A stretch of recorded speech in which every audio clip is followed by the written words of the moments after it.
Assalamu alaikum. Dear student, in today's lecture we will discuss about fields of bioinformatics.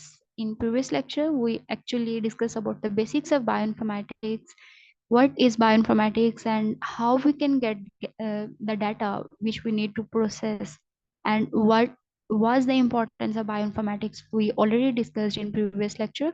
So in today's lecture we will discuss about the different fields and disciplines that are related to bioinformatics. So let's start the lecture. Okay, there are several fields that are related to bioinformatics, and the most important and the first field is molecular medicine. Okay, let me move next to the slide. I don't know what is happening here,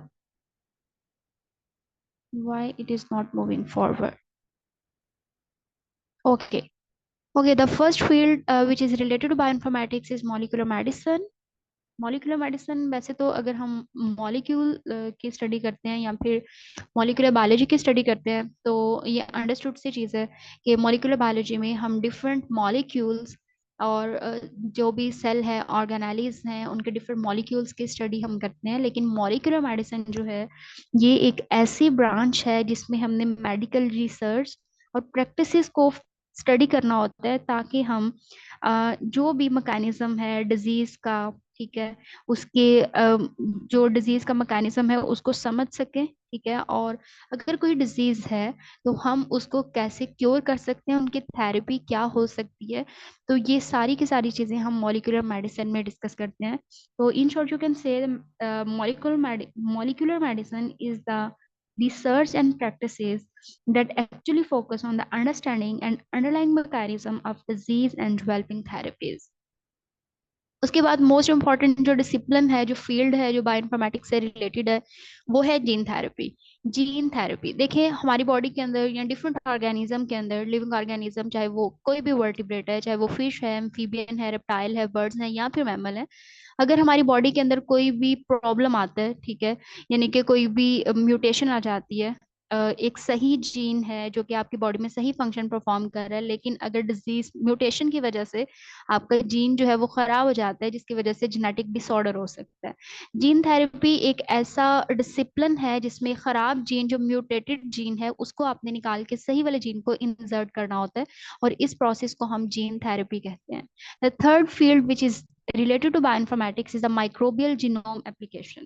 microbial genome application में basically हमने ये देखना है कि जो different microbes हैं, micro organisms beneficial भी हैं और हार्मफुल भी हो सकते हैं। बहुत से ऐसे माइक्रो ऑर्गेनिजम्स हैं जो कि हमारे लिए बेनिफिशियल हैं, जैसे कि लैक्टिक एसिड बैक्टीरिया, ठीक है, वो हमारे लिए बहुत ज्यादा बेनिफिशियल है। डिफरेंट प्रोबियोटिक के अंदर बैक्टीरिया है जो कि हमारे लिए है, और ऐसे ही कुछ ऐसे भी बैक्टीरिया है जो कि ह्यूमन की बॉडी में और डिफरेंट ऑर्गेनिज्म की बॉडी में डिजीज स्प्रेड कर रहे हैं, ठीक है। तो हमने इन सारे के सारे जो माइक्रो ऑर्गेनिजम्स हैं उनकी जीनोम एप्लीकेशंस पढ़नी है ताकि हम माइक्रो ऑर्गेनिज्म के बिहेवियर को पढ़ सकें और हम ये देख सकें कि इनका होस्ट के साथ क्या इंटरेक्शन है।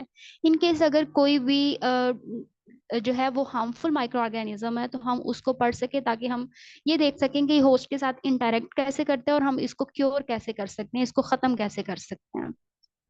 Then the next field is crop improvement. It is the most important and very much important field which is related to bioinformatics के इसमें हम क्या कर सकते हैं कि अगर आपके पास डिफरेंट क्रॉप्स हैं, ठीक है, कुछ ऐसी भी क्रॉप्स होती हैं जिनकी क्वालिटी अच्छी नहीं होती है और कुछ ऐसी भी क्रॉप्स होती है जिनकी क्वालिटी बहुत अच्छी होती है। क्वालिटी मतलब उसमें यील्ड बहुत ज़्यादा आपको मिलता है, ठीक है, और उसका ग्रोथ रेट बहुत ज़्यादा रैपिड होता है, उसमें जो फ्रूट है वो बहुत ज्यादा अच्छा आपको मिलता है, ठीक है, और कुछ ऐसे भी हैं जो कि आउटकम आपको इतनी ज्यादा नहीं देती।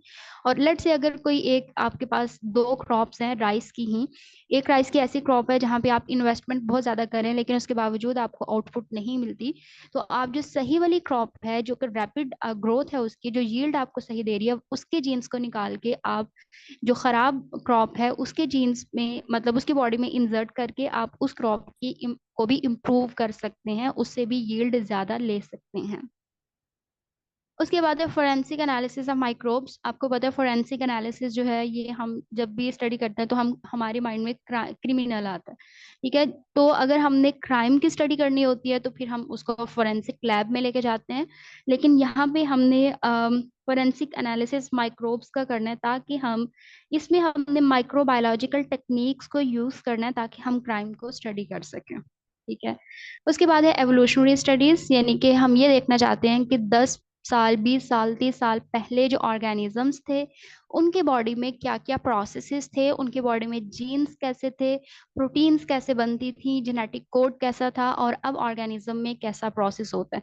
तो हम सारे ऑर्गेनिजम्स के जो जीन्स हैं उनको कंपेयर करते हैं, ठीक है, और कंपेयर करके हम देखते हैं कि क्या चेंजेस आई हैं, इधर इट इज अ चेंज और नॉट। तो with the passage of time हम उसमें चेंजेस को स्टडी करते हैं, ठीक है। तो इसको हम एवोल्यूशनरी स्टडी कहते हैं, और इसमें भी जाहिर सी बात है हम जीनोम और जीन्स और डीएनए और आरएनए और प्रोटीन की ही स्टडी करते हैं। तो ये फील्ड जो है ये भी बहुत ज्यादा रिलेटेड है बायो इन्फॉर्मेटिक्स से।